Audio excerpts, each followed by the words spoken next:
Welcome back to another episode of On Deck with Haversine Funding. I'm your host, Nolan Reichert. Today I'm joined by my co-host, Jen Merritt. Excited to be here. Thank you. Thank you for coming back.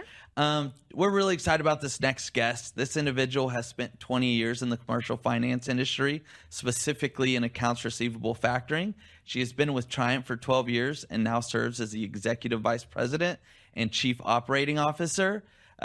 She also holds a certification for the CAEF by the International Factoring Association and was the winner of SFNets 40 Under 40 Award and was also recently on Freight Waves. So go make sure to check out that interview as well.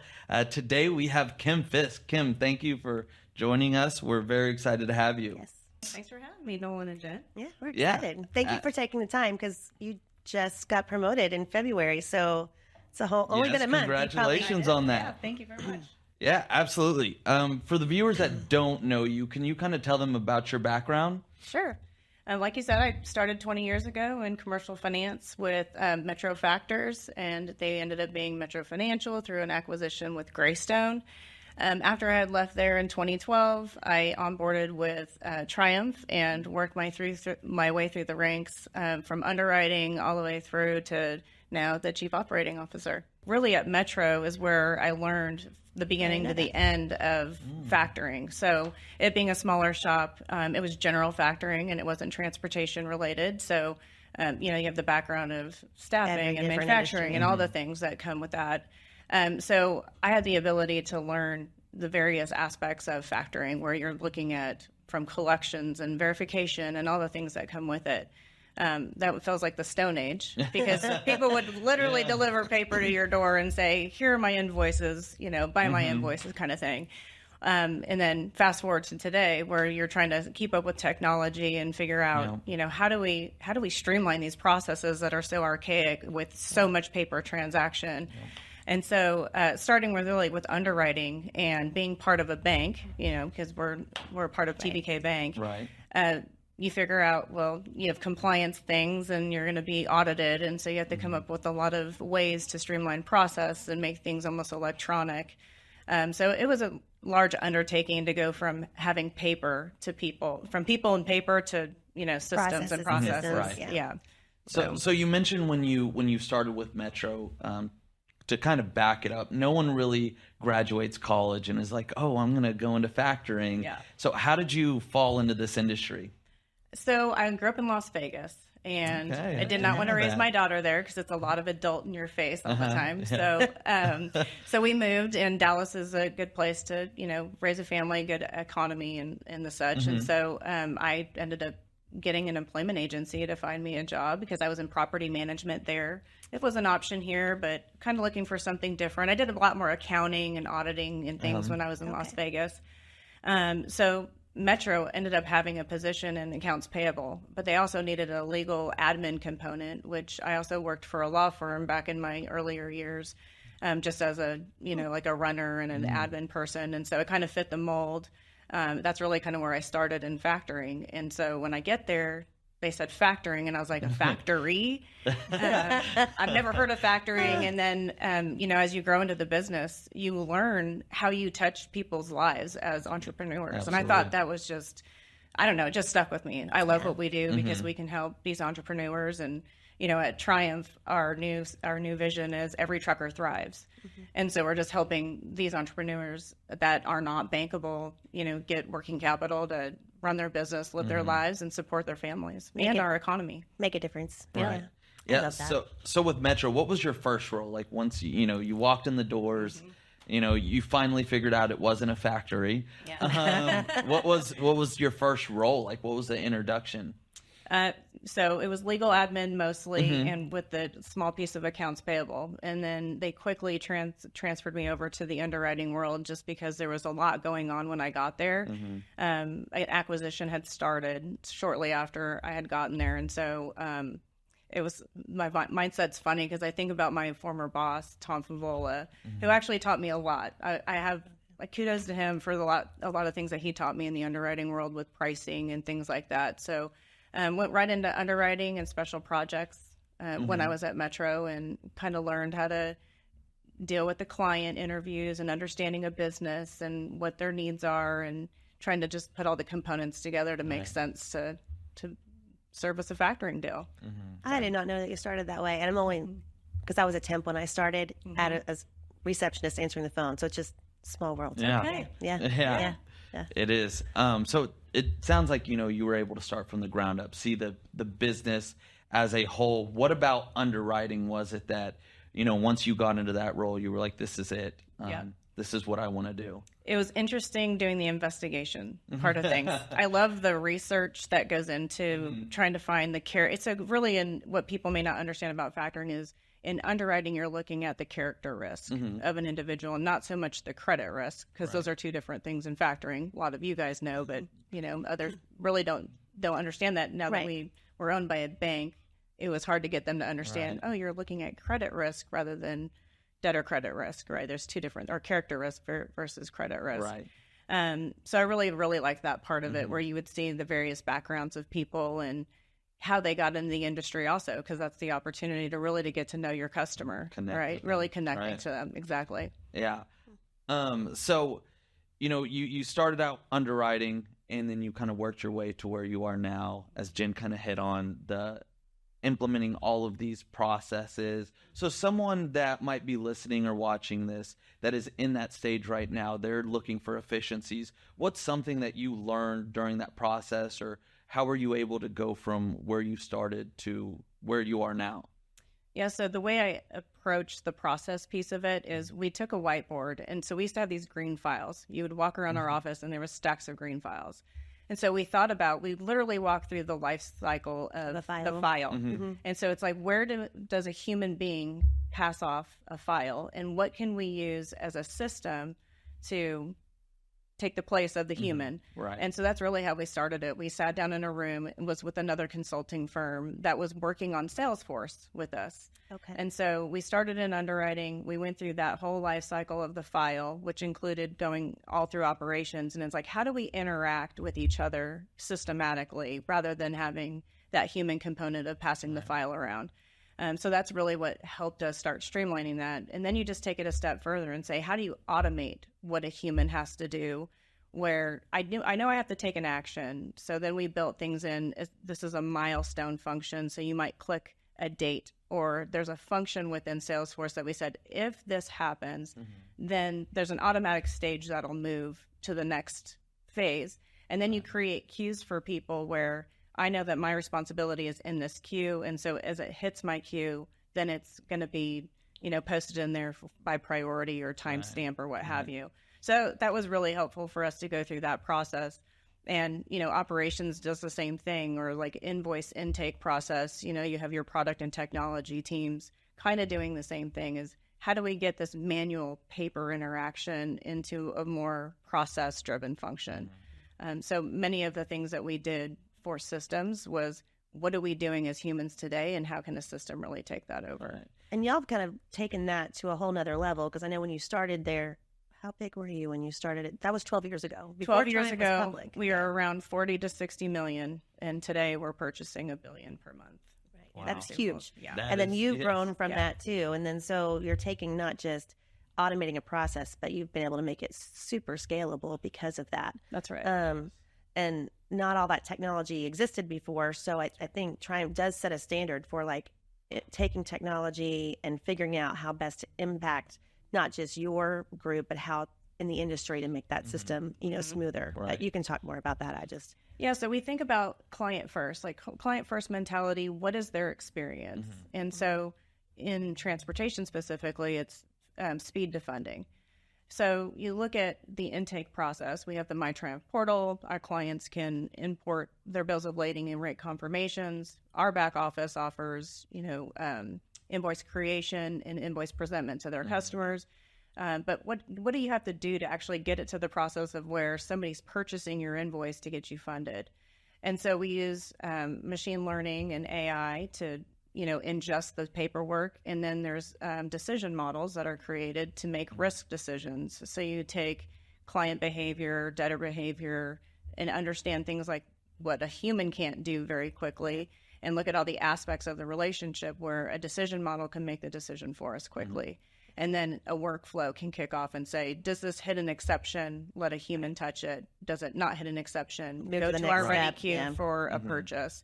And so a lot of the machine learning helps us be efficient. Yeah. So you make it sound so easy. But obviously you didn't get it right on your first try. There were hurdles that you had to overcome. So someone that might be going through this process, what was a learning lesson that you were able to take from it?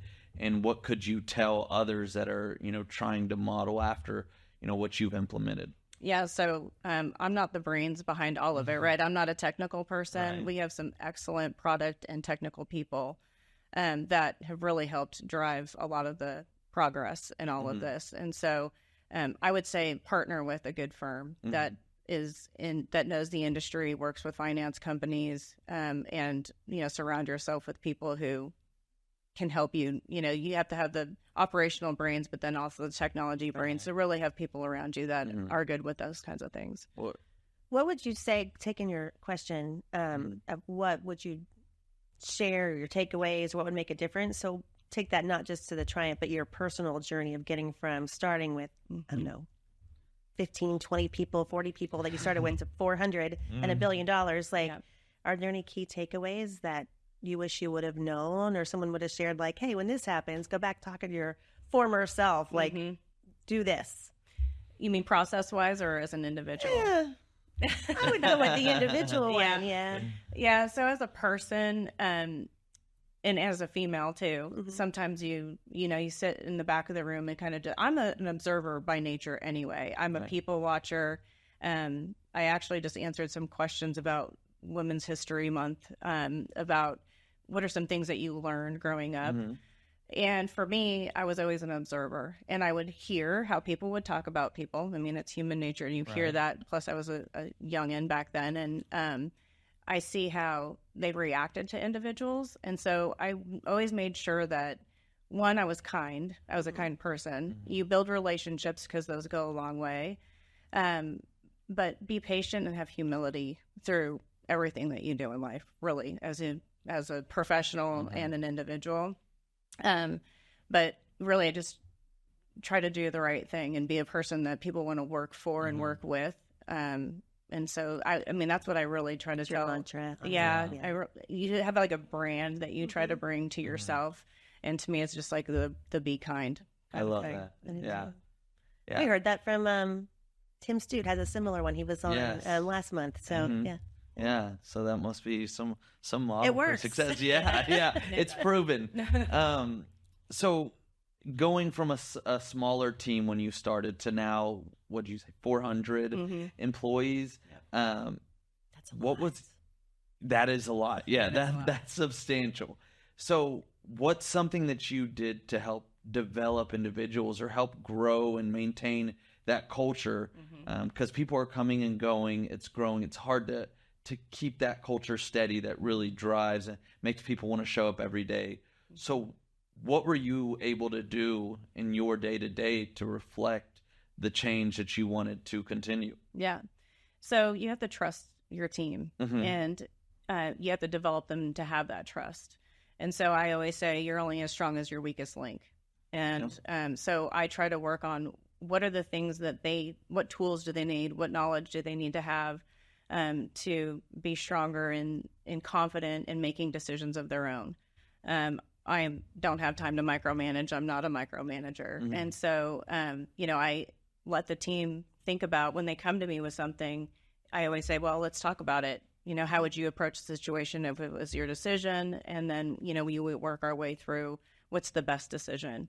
And again, we try to do client focus first and also be risk adverse, at the same time. And so really helping the individuals grow on their own by making decisions, doing those real lifetime or the life experiences, through the portfolios, things occur. But we're also working on doing a lot of cross training. So like live a life in someone's shoes for a period of weeks. I love that. Weeks. So yeah, if you just do a couple hours, you kind of get a gist of what somebody does, but you don't really learn the importance of that job function. And I think that's what benefited me when I was younger was I got periods of time in different functions. And so that really helps you understand how everyone works together and how the processes flow, how the business moves. You get to see the whole picture. You know, if you just do one job all the time and that's all you see, you don't know how that interacts with anything else. So, That's right. yeah. Yep. Yes. So as I touched on in the introduction, you recently were nominated and won for SFNets 40 Under 40. Congratulations for that. That is an incredible achievement.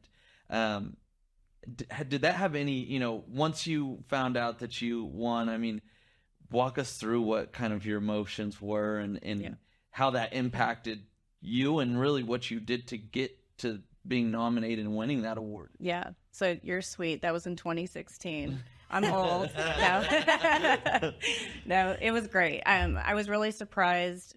George Thorson and Dan Karras were actually two that nominated me for the opportunity, the award. And I was really kind of surprised and didn't know that something like that it really existed.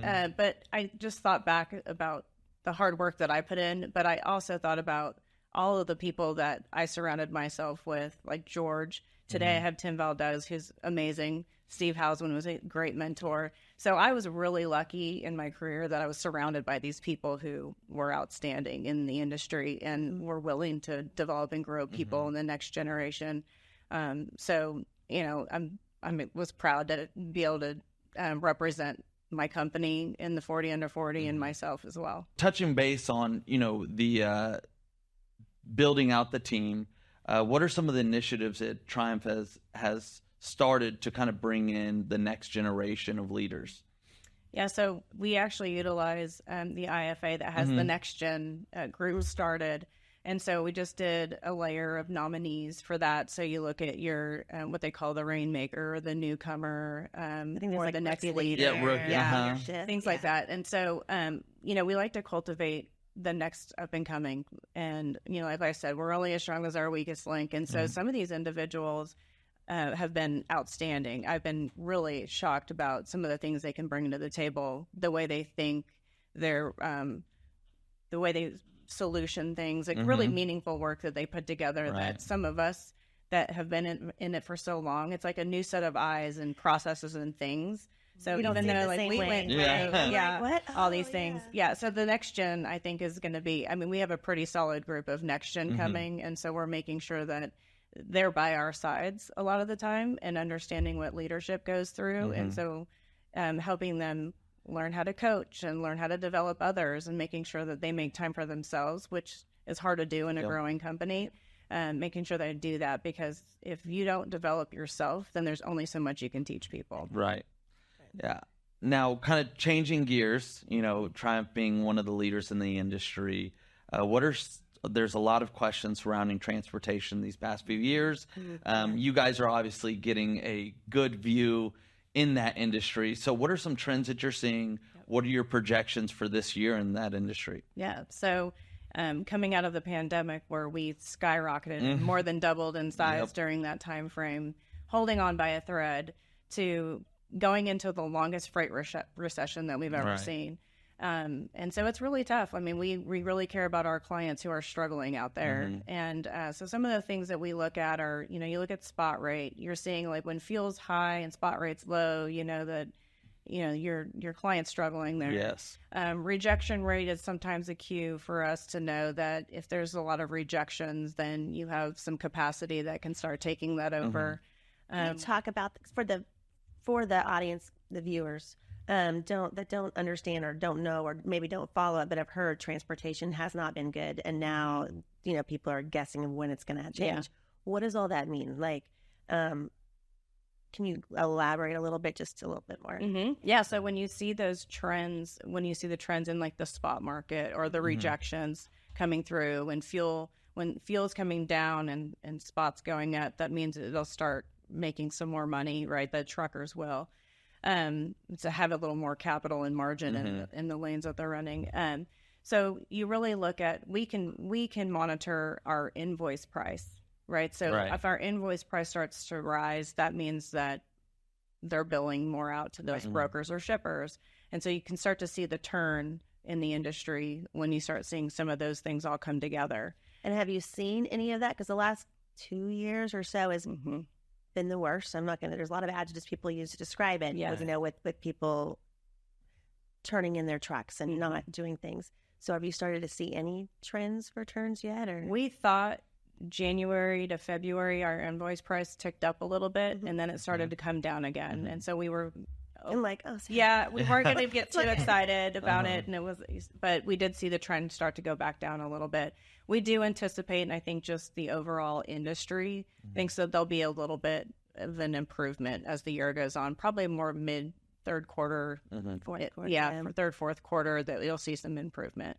Okay. Yeah, because we've heard we work with different transportation finance companies as well, but y'all are the leader in the space for that. And then it's we've heard first it was like mid-year, this would be great, it'll be turning around, and then it was like, no, it's third quarter, no, it's fourth quarter. And then some people, I think there was a thing we talked to or were on the other day for the International Factoring Association, they mentioned maybe 2025. And I know there's no crystal ball, but you're still thinking like maybe end of year there might be hope for those in the space to not be holding on. We hope so. Mostly, I mean, for everybody's sake, right? And so we're hoping to see a turnaround for sure mid-year. I mean, again, no crystal ball, but that's a guess. Right. It's a really long freight recession, and so we would hope that it would end soon. Absolutely. So you mentioned you saw invoice prices tick up a little bit beginning of the year. What did that look like compared to 12 months ago? Is it pretty stagnant, or is it coming up a little bit?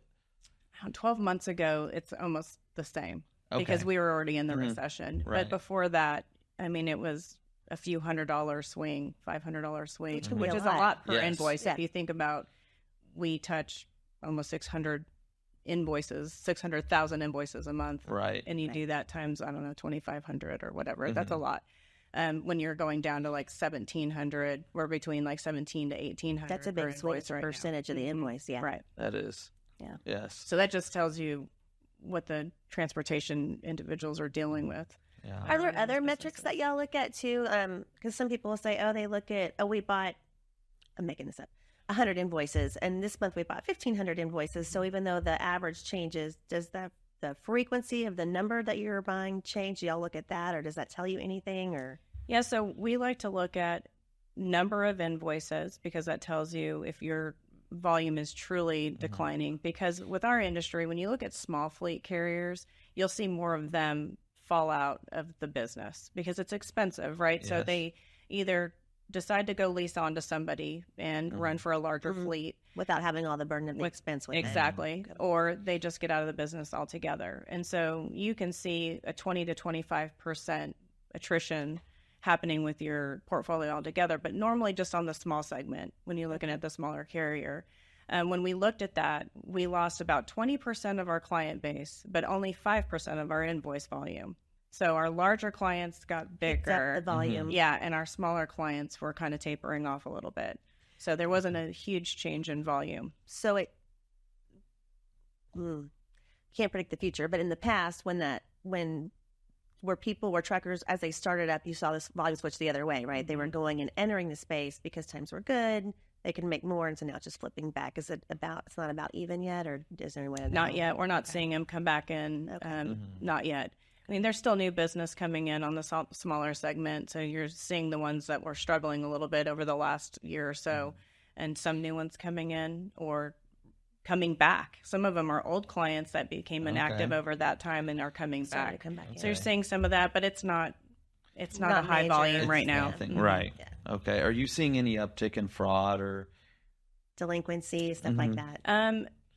Fraud, I think they got really smart about what they do. I mean, they find all the tricks to the trade. They have all data figured out. Yes. Yes. And so, and a technology can only fix and find so much. And so if you're finding behaviors, in fact, we sat down with one of our operations managers who did a really good job looking at our risk management program that George Thorson created many, many years ago, and was finding some flaws in, what happens if, and you start looking at formulas within the client behavior to be able to find some of these things. And it might be a document that was altered, but you can almost find it on the behavior based on what they're trying to do. Like, is it a standard deviation of an invoice amount or some unique thing that the carrier does that it's outside of character?